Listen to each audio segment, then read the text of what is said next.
할렐루야. 아멘 아멘. 아멘 아멘. 할렐루야.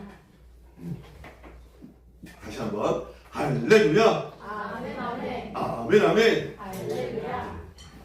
이 시간은 무슨 시간이에요? 예배하는 시간이에요. 학교 가면 무슨 시간이에요? 공부 시간. 공부 시간. 공부 시간이 뭐예요? 공부하죠. 그럼 예배 시간이 뭐 해야 돼요? 예배해야 되죠. 예배 시간에 공부하는 게 말이 돼야 안 돼요? 말이 안 되는 걸 지금 하고 있는 거예요.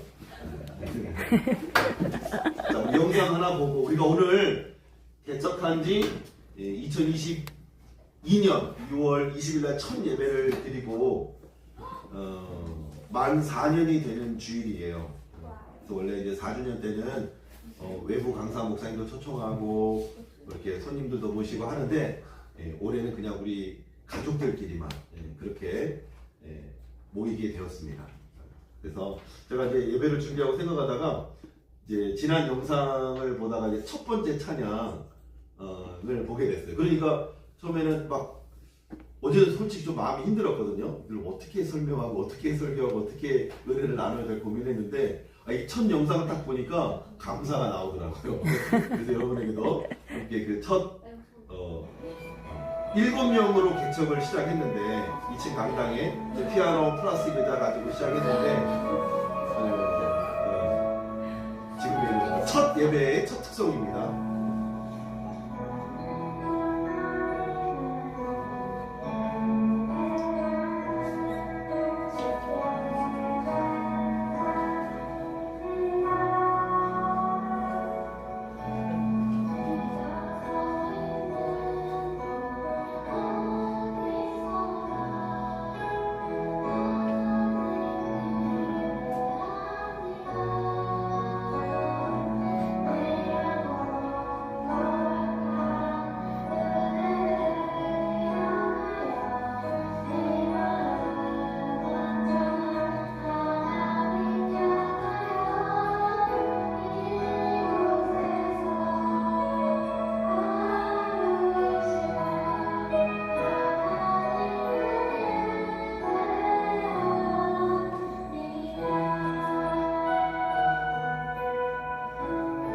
준이하고 주연이에요.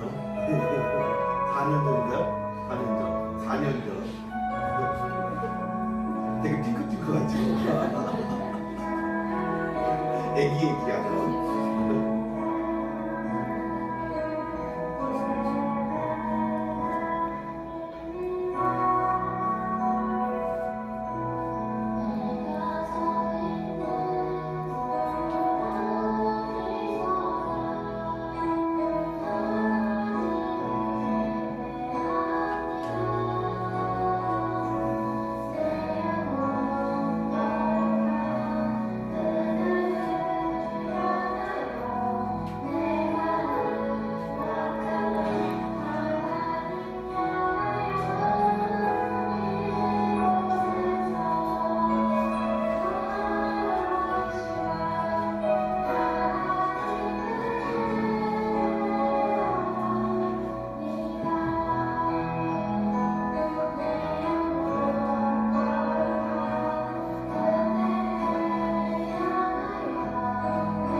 정지해주세요.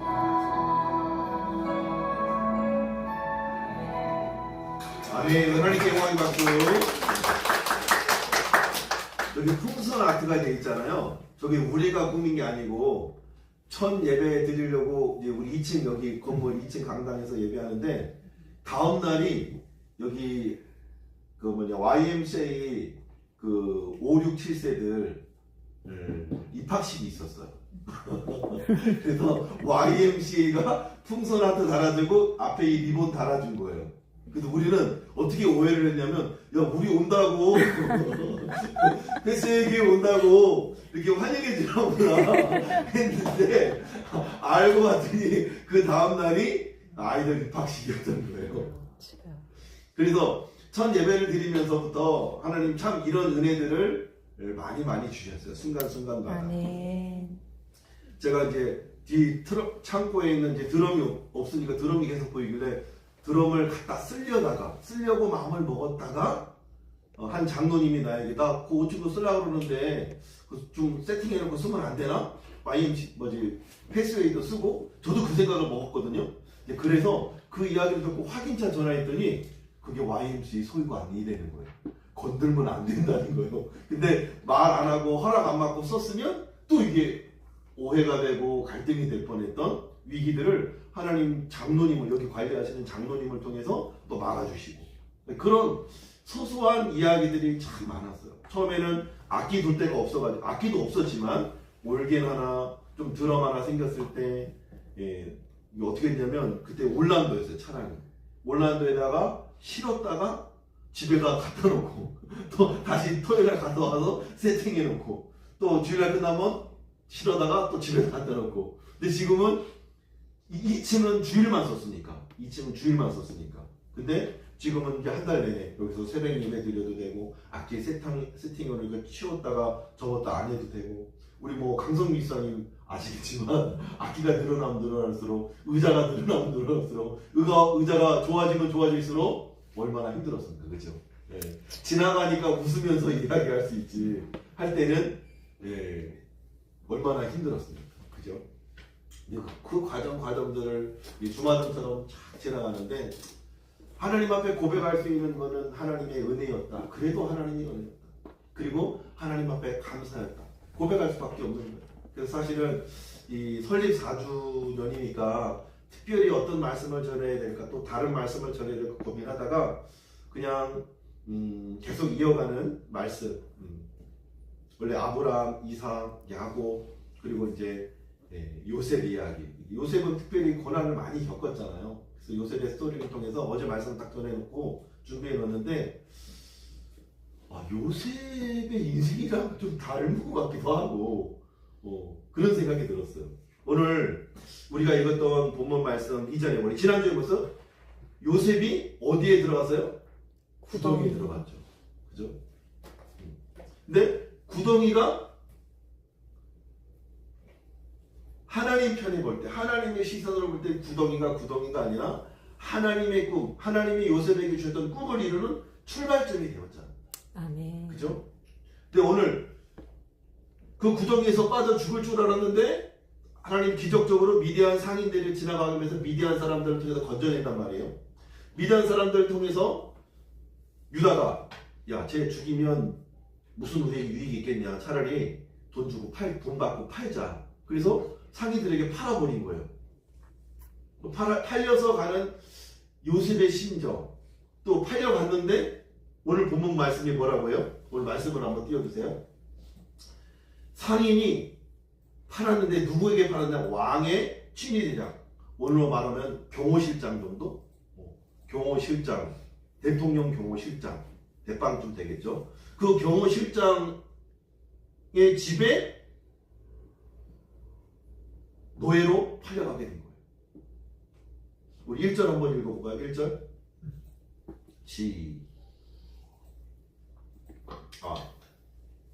그 지난주 말씀이니까 그 앞으로 넘겨주세요. 앞으로. 우리가 본문 말씀 읽었던. 네. 자, 1절 한번 읽어볼게요. 시작. 요셉이 이끌려 애굽으로 내려가매 바로의 신하 친위 대장 애굽 사람 보디발이 그리로 데려간 이스마엘 사람의 손에서 요셉을 사니라. 자, 형들은 이스마엘 사람 상인들에게 팔고 또 이스마엘 사람은 누구에게? 바로의 신하 친위 대장 애굽 사람 보디발이 그를 그리로 데려간 이스마엘 사람 손에서 샀다. 오늘날로 말하면 전 세계의 지금 최강대국이 어디예요? 미국이죠. 미국의 대통령이 누구예요? 트럼프.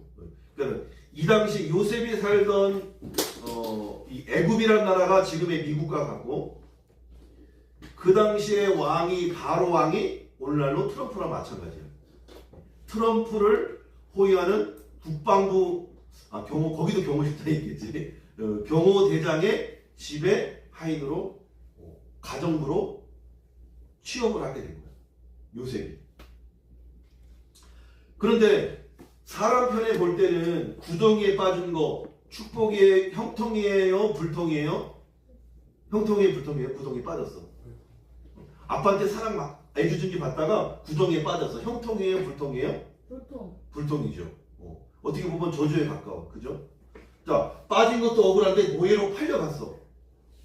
이제 종으로 팔려가. 평생 노예로 사는 거야. 월급도 없어. 그냥 먹여주면 먹는 거고 안 먹여주면 굶는 거야. 주인이 팔면 또 파는 거고 죽이면 죽여도 되는 거야. 살리면 사는 거고. 자기의 생명권이 없는, 인권이 없는 그런 인생으로 전락이 돼버린 거야. 그러면 요셉이 노예로 팔려간 거는 형통이에요? 불통이에요? 한별아. 네? 요셉이 보디발 장군에게 노예로 팔려간 거는 형통이에요? 불통이에요? 형통. 불통. 집중을 안 하니까. 우리 한나 집중 잘하고 있다. 한나야. 요셉이 애굽에 팔려간 거는 형통이에요? 불통이에요? 불통이죠. 근데 오늘 말씀이 뭐라 그래요? 2절 한번 읽어볼게요. 2절 다 같이 시작. 여호와께서 요셉과 함께 하심으로 그가 형통한 자가 되어 그의 주인 애굽 사람의 집에 있으니. 아멘. 아니 우리 눈에 볼 때는 분명 노예로 팔려간 건 불통이고 저주인데 지금 성경은 뭐라 그래요? 형통했대요. 신기하죠? 네. 왜 그럴까요? 왜 형통일까요? 애굽은 노예로 팔려간 건 저주잖아. 근데 왜 형통이라고 말하는 거야 성경이? 말씀에 답이 있어요. 여호와 함께해서.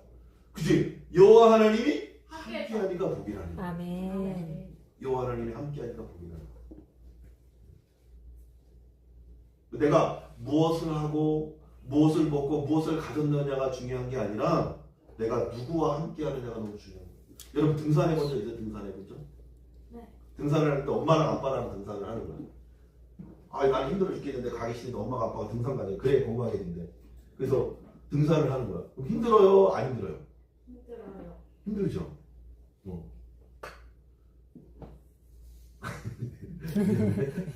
선생님 지금 남자친구 있어요? 남자친구 있는 지금 남자친구 있어요? 자, 엄마랑 아빠랑 갈 때 힘들죠. 만약에 남자친구랑 등산을 가는 거야. 그럼 어떨까? 힘든데 막 남자친구가 밀어주고 손잡아주고 맛있는 거 싸와가지고 막 도시락도 나눠주고 벌써 웃음꽃이 피잖아, 그렇지? 예.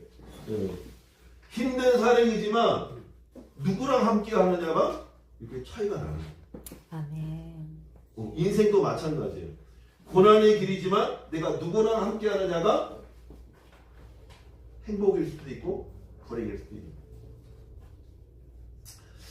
이 말씀을 묵상하는데 이 4주년을 돌아보면서 우리 패스웨이 교회의 현실을 또 바라보게 됐어.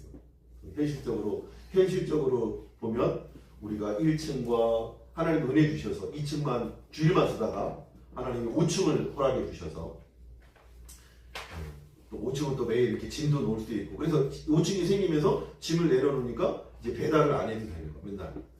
그냥 교회 놓을 수 있는 것만으로도 세팅하고 접는 것도 너무 감사한 거야. 왜? 교회 그 집으로 왔다 갔다 안 할 수 있으니까.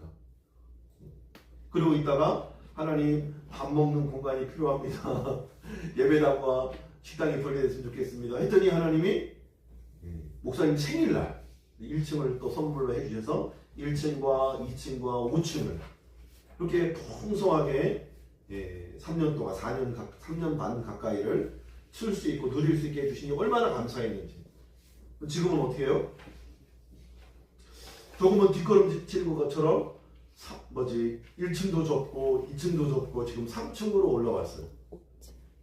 한 개층만 쓰고 또 우리 개척 멤버 함께했던 개척 멤버들은 다 떠나고 성도들은 쭉 가고 오늘도 우리 강기 집사님이 대학원 수업 때문에 못 온다고 어제 문자가 왔는데 내 마음이 얼마나 철렁 내려앉는지.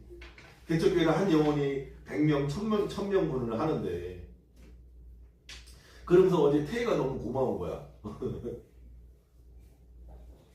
주일 아침에 12시에 학원을 가야 되는데 어차피 끝까지 못 드리는 거 그냥 안 나와도 그만인데 아침 일찍 나와주는 게 너무 고마운 거. 그런 객관적인 지표, 또 성도들의 빈자리, 또 재정은 포도시 이 5층 이 하나의 월세를 감당하는 게 전부이니까 이게 정말 형통인가?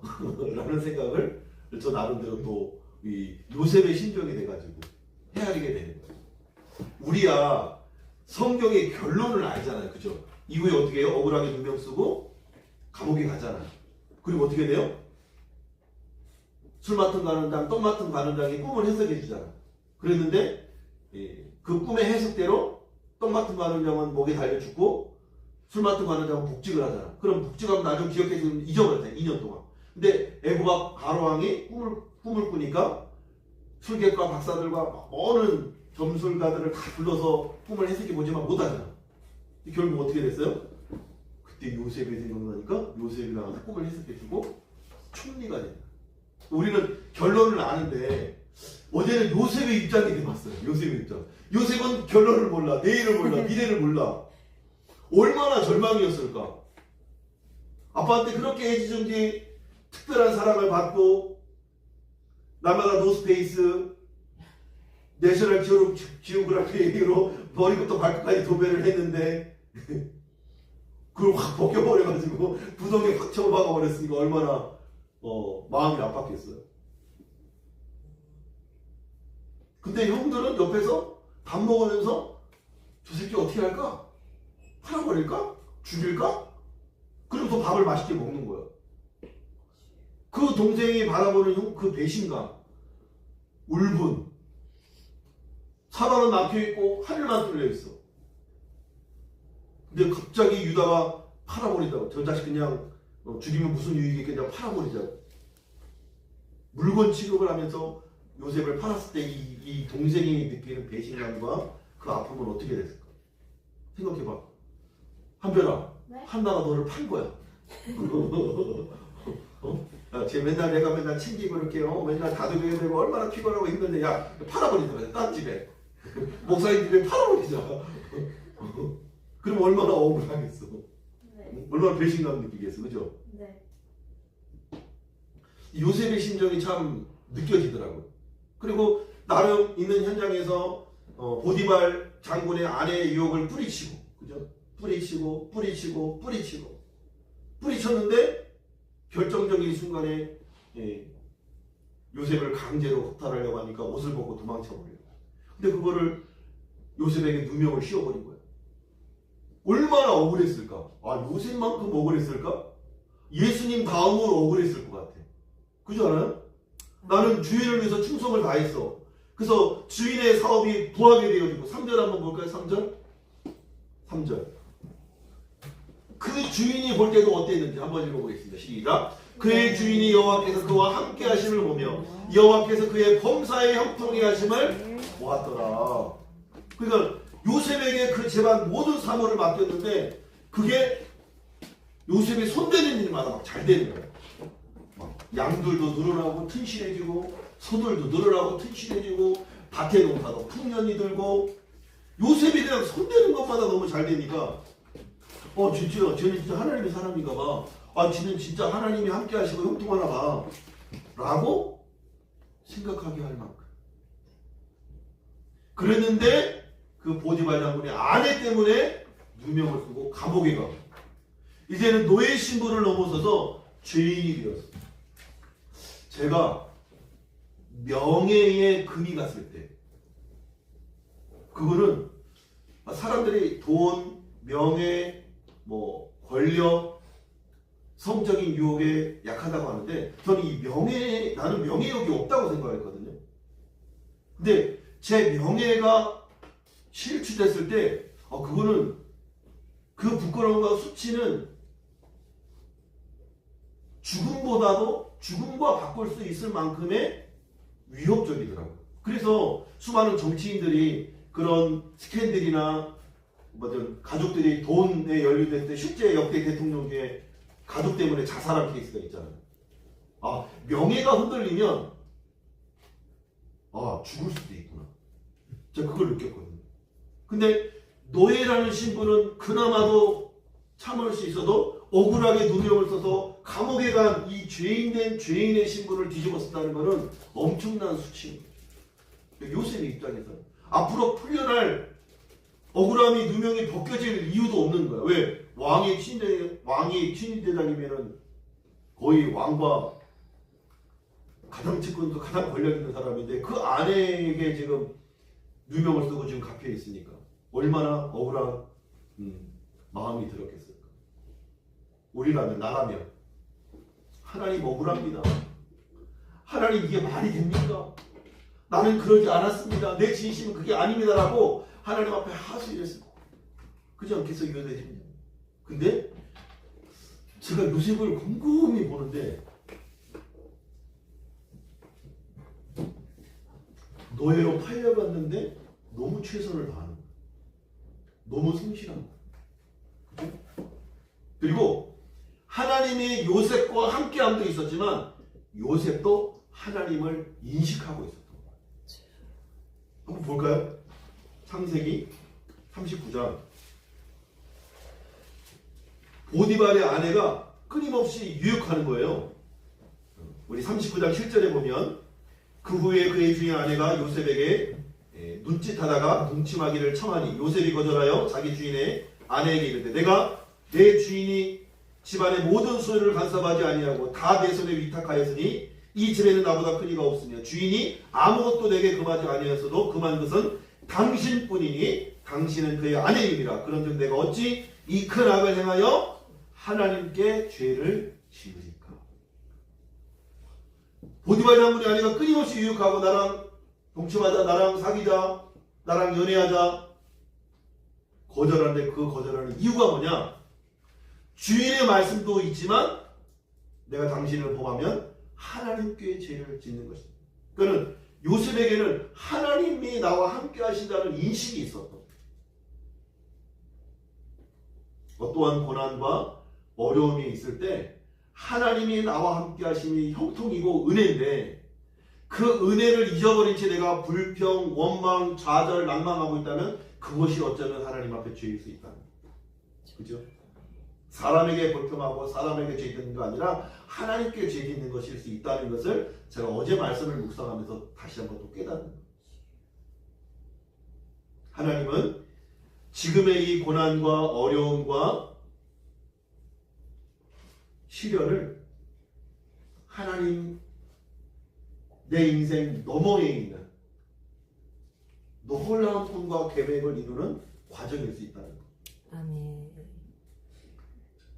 그러므로 우리에게 주어진 현실 동안 내게 맡겨주신 사명, 말씀으로 하나님의 사람들이 하나님을 만나게 되어지는 그 일을 위해서 전심전력을 하는 수밖에 없다는 거죠.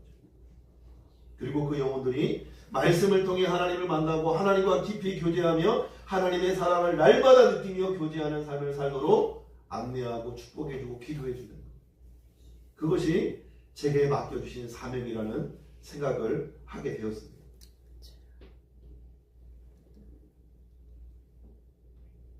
어쩌보면 3층에서 한계층으로 좁아지는 것이 위기가 아니라 진짜 위기는 좁아진 그 공간 속에서 내가 하나님을 느끼지 못할 때, 그죠? 그것보다 더 큰 위기는 없을 거예요.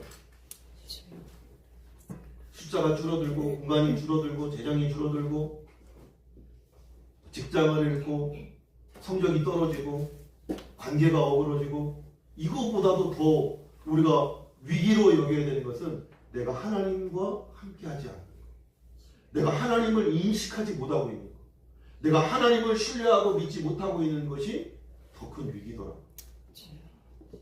그리고 보면 이 위기는 어찌 보면 하나님만 바라볼 수 있는 가장 큰 기회일 수 있다라는 생각이 들어지는 거예요. 아멘. 왜?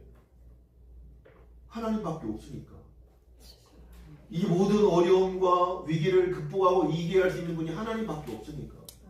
사람이 어찌할 수 있습니까? 사람이 마음을 어찌할 수 있습니까? 그러나 왕의 마음을 본물 돌리듯 돌리실 수 있는 마음 분이 하나님이십니다. 아멘. 왕의 마음을 강팍하게도 하시고 온유하게도 하시는 분이 하나님이십니다. 아멘. 그럼 우리의 마음도 온유하게 하시고 어린아이와 같이 부드러운 마음, 순수한 마음, 믿음의 마음, 순종의 마음으로 바꿔줄 수 있는 분도 하나님이라는 거예요. 아멘.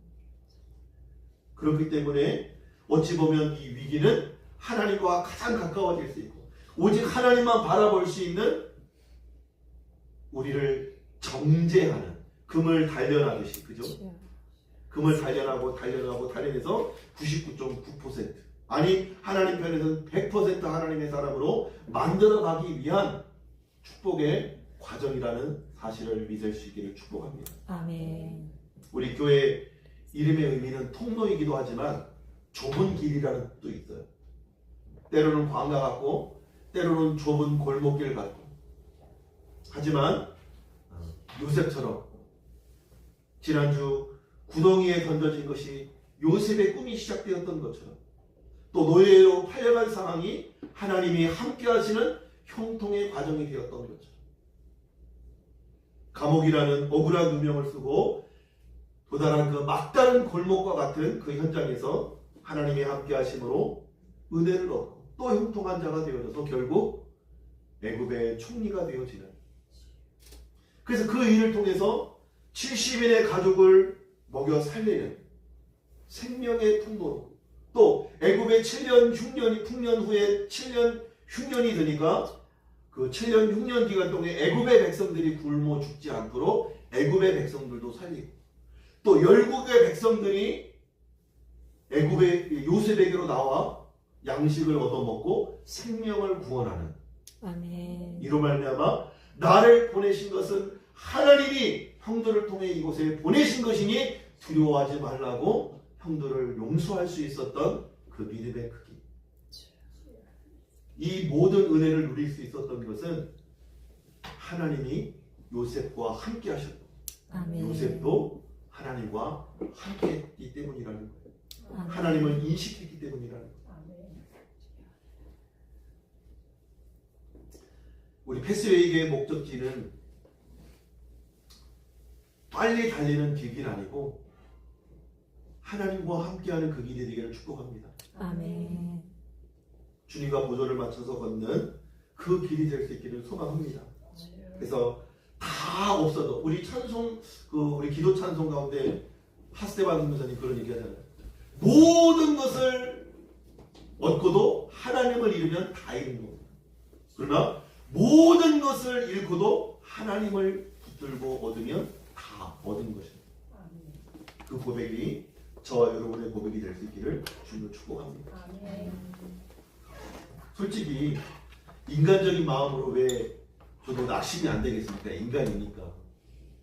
주중에도 그렇고 새벽마다 그렇고 하나님의 말씀을 준비하며 이 강단에 설 때마다, 어젯밤에는 그랬어요. 우리 아내한테 전화해서 성님 여기 나는 밤 9시 반인가 말씀을 다 정리해놓고 예배 찬송 다 준비해놓고 기도하면서 아내한테 그랬어요. 우리 강지 집사님 문자를 받고 통화를 하고 수업, 대학원 수업이 토요일 주일날 겹쳐서 또 예배 시간도 겹쳐서 당분간 못 나온다는 얘기 듣고 마음이 이게 되게 무겁잖아요. 그래서 이제 아내한테 전화했더니 아내도 이제 카톡을 받았더라고요. 여보, 나 내일 설교 어떻게 해? 나 내일 설교 어떻게 해? 지난 3년 동안, 4년 동안 하나님이 전부라고, 하나님이 최고의 가치요, 하나님을 예배함이 우리에게 생명이라고,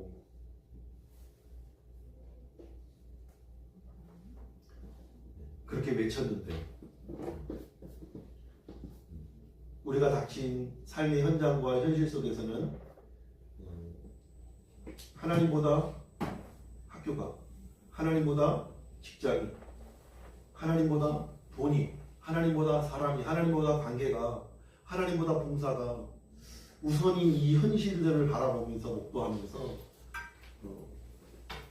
뭐라고 해야 되나, 목사로서 절망감, 목사로서 한계, 목사로서 사람을 어찌 변화시킬 수 없는 그 현실 속에서 뭐라고 말할 수 없는 그 좌절감이 생기더라고요. 그래서 하나님 앞에 아내랑 이런저런 이야기를 하다가 오늘 이 말씀 속에서 그래, 하나님이 나와 함께 하시는 것이 복이고 하나님이 나와 동행하시는 것이 복이고 내가 하나님을 인식할 수 있는 것이 복이고 내가 그 하나님을 신뢰하고 의지하는 것이 복이라고 한다면 그래, 내가 이 모든 상황 가운데에서 이 교회를 주관하시는 분이 하나님이시는 사실을 내가 결국 내가 인정하지 못하고 있구나. 여전히 내가 이 교회에 담임 목사고 여전히 입술로는 하나님이 이 교회 담임 목사라고 말하지만 여전히 내 힘으로 내 능력과 내 영향력으로 뭔가를 이루려고 꿈꿨구나 하는 생각이 들면서 내 꿈을 정말 내려놔야겠다 하는 생각이 들면서 어떤 또 성경이 보였냐면 이스라엘 백성들이 400년 동안 종살이를 하잖아요. 그러면 1세대, 2세대, 3세대, 100년씩을 1세대로 삼아도 1세대에 태어난 사람들은 뭐라고 기도했을까요? 애굽 종되었던 땅에서 나를 건져주십시오 기도했을 거예요. 근데 태어나면서 100년을 기도했는데 죽었어. 출애굽 안 됐는데. 2세대 태어났는데 태어나면서부터 나 출애굽해달라고 100년을 기도했어. 근데 죽었어. 3세대 100년을 기도했는데 죽었어. 4세대 100년을 기도했는데 죽었어. 기도가 응답이 안 되고 죽었어. 그리고 5세대 되어서야 400년이 지나고서야 자손의 자손이 돼서 결국 250만 나라를 이룰 수 있는 하나님 편에서 하나님의 시각에서 나라를 이룰 수 있는 민족을 이룰 수 있는 400만 명, 약 250만 명에 300만 명을 이루었을 때 하나님 모세를 불러서 출애굽을 시킨단 말이에요. 아멘. 그러면 1세대, 2세대, 3세대, 4대는 100년을 기도했는데 응답을 못 받고 죽은 거야. 실패한 인생인가요? 실패한 인생이에요? 그게 어제 이전에 생각지 못했던 말씀이었는데 1세대, 2세대, 3세대, 4대는 그 응답을 경험하지 못하고 죽은 거야. 그렇다면 그 인생은 실패한 인생이고 지옥 갈 인생인가요? 아니죠. 그가 100년을 살아내는 동안 하나님이 구원해 주실 줄을 믿고 100년 동안 응답이 안 되어도 기도한 거예요. 그죠? 100년 동안 기도 응답이 안 돼도 하나님의 백성으로 사는 거예요. 아멘. 100년 동안 기도 안 되어도 요셉처럼 범죄하지 않은 거. 그것이 은혜인 거죠. 100년을 살아도 눈에 보이는 응답이 없어도 내가 하나님과 함께 하느냐 함께 하지 않느냐가 우리 인생의 최종적인 결론이라는 거죠.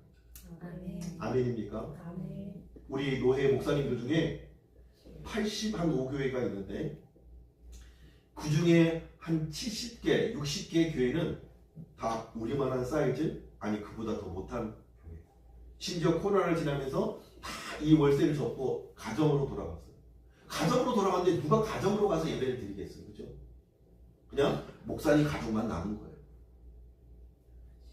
그런 교회들이 허다합니다. 그게 우리 한국교회 개척교회의 현실이에요. 사실. 그런데 내가 그 작은 개척교회들을 바라보면서 소망을 갖는 것은 그 작은 개척교회에서 그의 자녀들을 말씀으로 세워나가는 거예요. 아멘. 그리고 몇 안 되는 그 개척교회의 작은 집사님, 권사님, 가정의 청년들이 말씀의 사람으로 세워지는 거예요. 아멘. 그거를 제가 생각할 때마다 보는 거예요. 그래서 하나님의 나라는 눈에 보이는 숫자, 재정, 크기에 있는 게 아니구나. 우리가 부흥의 정의를 새롭게 해야 돼요. 그래서 하나님의 말씀으로 한 사람이 변화되어 그 말씀에 헌신되는 삶을 사는 것. 아멘. 그것이 진정한 의미의 부흥인 것. 아멘. 아멘입니까? 아멘. 그래서 이 마지막 4주년을 바라보고 이제 5주년을 향해 출발하는 이 기점에서 우리가 꿈꾸고 소망이 될 거래요. 우리 한 사람이 말씀의 사람 되는 거. 아멘. 목사의 사람 아니고 사모의 사람 아니고 누구 집사님 권사님의 사람이 아니고 말씀의 사람이 되어져. 아멘. 하나님의 사람이 되어지는. 아멘. 신천지도 말하고 이단들도 말하고 도를 아십니까를 말하잖아요. 그죠? 근데 우리 크리스천들은 어떻게 돼요? 도망다녀. 그들을 만날 때마다 도망다녀. 제가 부천의 원미동 그 농협에 다닐 때 부천역에 내려가지고 그 농협 원미동까지 걸어갈 때 항상 나타나는 사람들 도를 아십니까? 도를 아십니까? 도를 아십니까? 한 번은 제가 성경책 딱 들고 아예 작정을 하고 그분을 만난 적이 있었어요. 내가 롯데리아에 가서 햄버거를 하나 사주니까 나랑 2시간만 얘기해 줄 수 있냐고. 2시간을 얘기했어요. 내가 믿는 도는 이거다. 그럼 당신이 믿는 도가 뭐냐? 그 도를 말해. 그리고 조상들이 있대. 조상들이 열을 달래줘야 복이 임한대. 그러기 위해서 황금 그도 제물을 드려야 된대. 그럼 그 근거가 뭐냐? 그 근거가 뭐냐라고 계속 따져 물으니까 그 근거를 못 대. 책도 하나 안 갖고 다녀. 그다음에 내가 믿는 도는 이거다. 예수 그리고 우리는 죄인인데 우리 죄인된 우리를 위해서 예수님이 십자가에 못 박혀 죽어주시고 그분을 믿음으로 구원받는다는 것이 우리가 믿는 믿음의 도다. 우리 행위, 우리의 도덕, 우리의 윤리가 아니라 은혜로 구원받는 것이 우리가 믿는 도다. 담대하게 말할 수 있는. 신천지가 와도 도를 아십니까 와도 말할 줄 아는 내가 믿는 도리가 무엇이며 내가 믿는 믿음의 결국이 무엇인지를 말할 수 있는 그리스도인이 되어야 진짜 그리스도인이 아닙니까? 우리 주은이도 걱정하더라고요. 우리 주은이를 좋아하는 이 친구가 있었어요. 그래서 어느 날 목사님한테 상담하기를 목사님 이 친구가 그냥 교회는 다니는데 말씀이 없어. 이 친구를 데려다가 이 캠프도 공부시키고 친샘 스쿨도 시켜서 좀 제대로 신앙생활 할 수 있는 거 이거 하나님 기뻐하시는 줄 아닐까? 그런 생각과 마음을 품더라고요.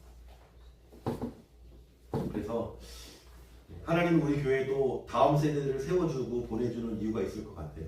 아멘. 그래서 말씀을 통해서 이번에 개척된 그 교회는 청년의 제가 탐방 다녀온 이틀 기간에 탐방 다녀온 그 대전에 그 교회 오베가 처치라고 뭐 이틀만 검색하면 나와요. 청년들에게 올인됐어요. 그냥 캠퍼스에 가서 그냥 전도하기 시작해서 한 사람 한 사람 만나서 말씀으로 세우는 거예요. 그들이 지금 10년이 지나고 13년이 지나서 20살에 만났으면 33살이 됐겠지. 결혼을 했겠지. 애를 낳겠지. 신혼부부가 돼가지고 교회를 이루는 거예요.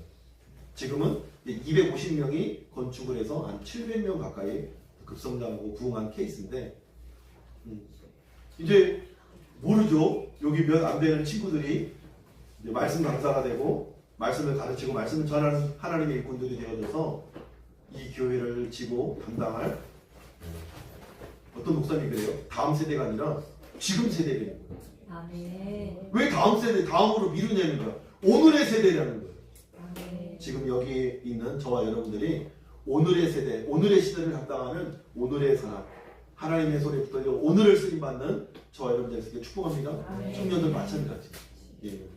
여기 청년들이 얼마나 반짝반짝한지 몰라요.